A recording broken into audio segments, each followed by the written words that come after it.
Don't forget, you can reach the latest episode of Potomac Watch anytime. Just ask your smart speaker, play the Opinion Potomac Watch podcast.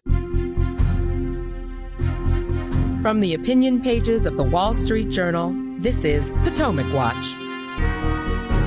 Welcome back.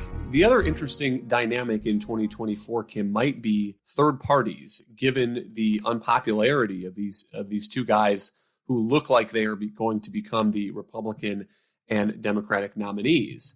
Because here is a line from the rules that the commission has released. Its third criterion requires that the candidate have a level of support of at least 15% of the national electorate as determined by 5 national public opinion polling organizations. Those organizations have yet to be determined, so there's still some ambiguity on how exactly this will work. And it's also not the only requirement. Candidates to get on the commission stage also need to have qualified in enough states to theoretically win an electoral college majority. But Kim, that 15% threshold is interesting because here is a poll from Tuesday, a 4-way general election contest. Donald Trump 43, Joe Biden 37, Robert F. Kennedy Jr. 16, and Cornel West 4. And 16 is a bit of a dip. There are some other polls showing RFK Jr. polling at 18% nationwide. And so another alternative is we could have a 3-way debate in 2024, something we have not seen since Ross Perot in the 1990s.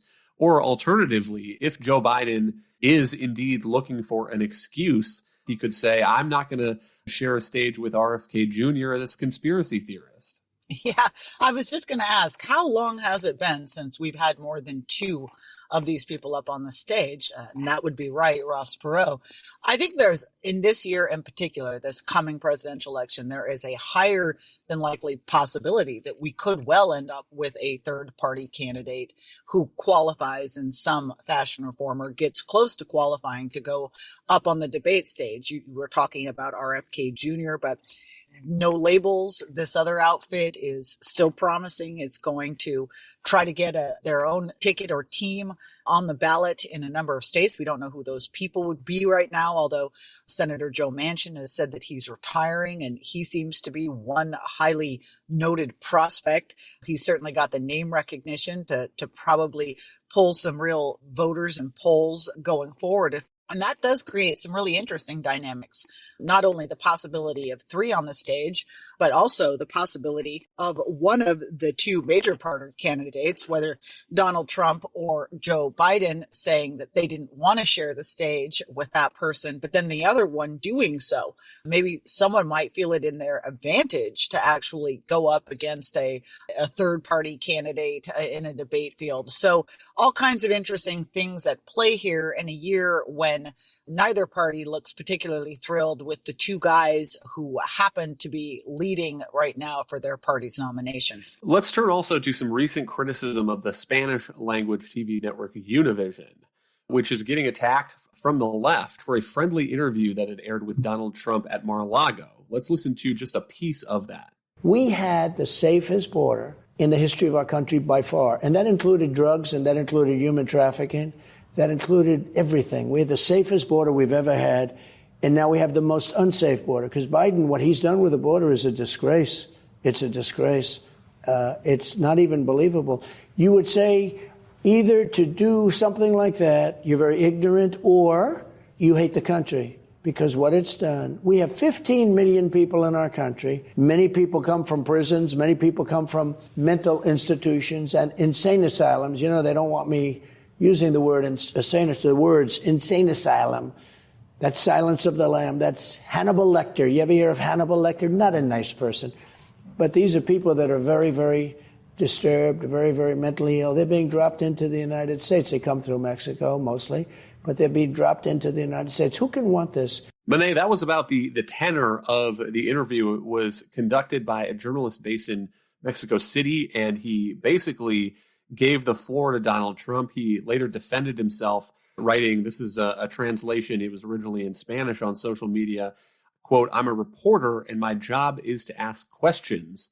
Information should be the protagonist here." What do you make of this and the idea that the only way to interview Donald Trump is to be constantly confrontational and challenging him?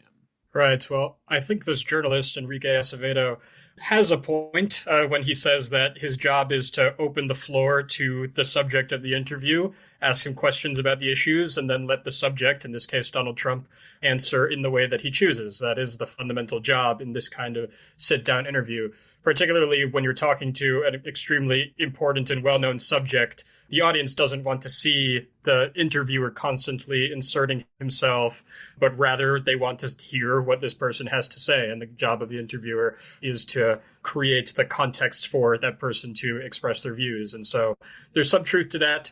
Generally, you do have follow-ups when someone says things that are very questionable or that are flatly false. And Donald Trump certainly is known to do that and did so in this sit-down. It's common to press a little bit, but frankly, the backlash that we've seen to this interview shows that there's something more going on here than just the idea that the most rigorous reporting standards were not followed here. It's obvious that the critics, particularly in the Congressional Hispanic Caucus, which I'm sure we'll get to, were worried that there was a way that Trump was going to be able to break through with Univision's audience by the things that he was able to say here. And so it's not so much that the critics were worried about how the interview was conducted. They're worried about what the consequences of it might be and want to send a signal to other journalistic outlets that the only approach that you can take to Donald Trump is being aggressive and critical at every step, as opposed to letting the audience make up their own minds about the things that he has to say. That's about my read as well. I watched the interview and did not find much of it newsworthy. I didn't find it particularly enlightening. On the other hand, if an hour of unenlightening cable TV is this much of a threat, boy, Kim, we are in trouble. And as for friendly media, Jen Psaki was President Biden's official government press secretary until last year and is now the host of an MSNBC show. And so the disproportionate reaction here, I think, is fascinating. There's a group of Democrats in the Congressional Hispanic Caucus who have drawn up a letter, according to the Washington Post, asking to meet with a Univision bigwig about their journalistic standards. And I think that is a little bit creepy for members of Congress to be demanding to sit down with network heads about their programming decisions that they don't like. Yeah, some people might even call that intimidation of the press. That's certainly the words they would have used if you'd have had a Republican or a Trump administration or officials in the Republican Party engaging in such sort of demands out of Congress. But, you know, they weren't the only one. We had Latino groups as well demanding that Univision do an internal review, complaining that you shouldn't have unfiltered and unaddressed and unrestricted disinformation. I mean, look, I felt really sorry for this journalist myself because, you know, watching this interview, this guy is hardly the first person to have the Trump steamroller run over an interview. It's kind of how Donald Trump does interviews. He doesn't stop talking. So he wasn't the first. He certainly won't be the last. As our editorial noted on this, it was the backlash that was far more concerning, the sort of attempt to intimidate here. And I think what's notable is what's really driving that, to expand a little bit on Monet's point about fear among Democrats about Donald Trump having a wider audience or some pull among greater numbers of Hispanic voters. This is a trend in the Democratic Party. Joe Biden, if you go and look at his numbers and how he did in the 2020 presidential election, significantly worse than Hillary Clinton had done.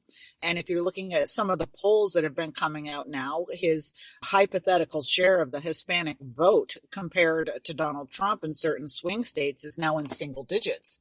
Even in the most recent midterm and also in the 2020 election, you saw entire pockets of the Hispanic vote in certain geographies of the country. I'm thinking here in particular of South Texas, do a wholesale switch in terms of the party that they were supporting. My advice to Democrats is to understand that the problems they're having with that audience doesn't have to do with interviews with Donald Trump and how aggressive they are, but rather Democratic policies. And a lot of Hispanic voters increasingly feel as though the party has moved to a place that they can't support anymore and has abandoned them as voters.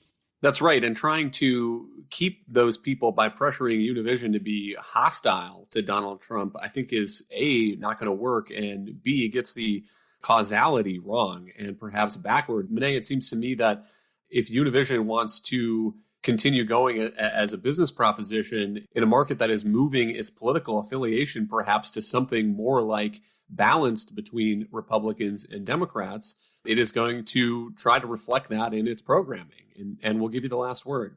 Yeah, I guess that would be the exact approach that they'll take in the aftermath of this. No journalistic institution worth its salt wants to be bullied by members of Congress for giving an interview that they believe gave the floor to a presidential candidate to express his views.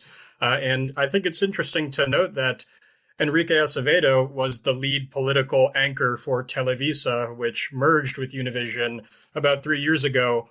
Univision's main and most famous political anchor is a fellow named Jorge Ramos, who has moderated presidential debates before, is known as exactly the kind of aggressive, progressive questioner who Republicans have become skeptical of.